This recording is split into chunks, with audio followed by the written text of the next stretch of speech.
While waiting impatiently on the misty lake for a muskie to bite, we listened as Zach told us stories of his previous catches. He told us that at first it feels like you are hooked onto a rock, when suddenly the line starts rattling back and forth while the fish savagely shakes its head. When you have caught the fish and are about to take it into the boat, you have to watch out because you can't put your hand in its mouth. If you foolishly do so, chances are the white razor blades in its mouth will lead to a trip to the hospital. I have to admit, this made me slightly nervous. It is not so nice knowing that what you are trying to reel in is something that you should probably be keeping away from you and not bringing any closer. After half an hour waiting in the slight drizzle, we all had thought we had something on our line at one point or another. Every time we were disappointed to find out that it was just weeds we had involuntarily picked up. Suddenly, Zach says he has something. Unexpectedly, his rod bends and the line shoots out of the spool. He just looks at us and smiles as me and my brother are giddy with excitement. He starts battling the fish.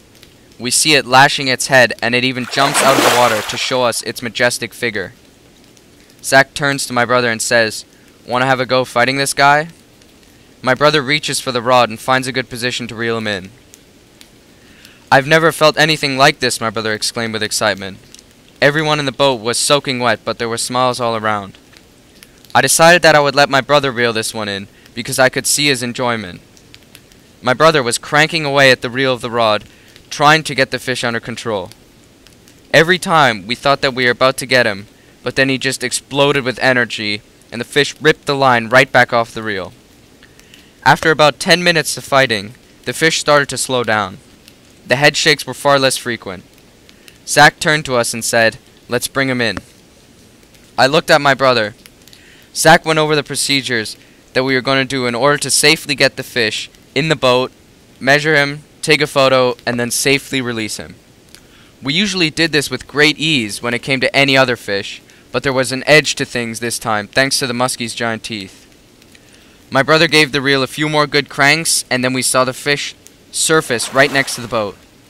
My jaw dropped. This thing was big. The body was slithering alongside the boat.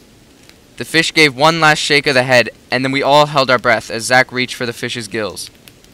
It was amazing seeing this giant fish being hoisted out of the water. Thankfully, it was causing Zach no problems. Once we had him in the boat, Zach made sure to get a tight grip on the fish. We just stood there in awe looking at the fish we had heard so many stories about from local anglers.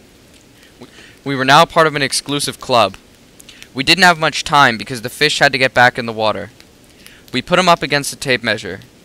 90 centimeters, Zach said with a big smile. I couldn't believe it. It wasn't the biggest fish by far, but the presence of the species was enough. We quickly moved on to the pictures. Zach already had some of his own photos with muskies, so we made sure me and my brother got our own. My brother went first. He gripped the fish with a protective glove, and with his other hand, he gripped the fish's belly. You could see that he was struggling with the weight a bit. He smiled as I snapped away at him. All of a sudden, the muskie started lunging around in his hands. My brother got his hand out of the fish's gills as soon as he could, and we saw the legend jump out of the boat and swim away. We quietly packed up our stuff and headed back home, humbled by a great experience.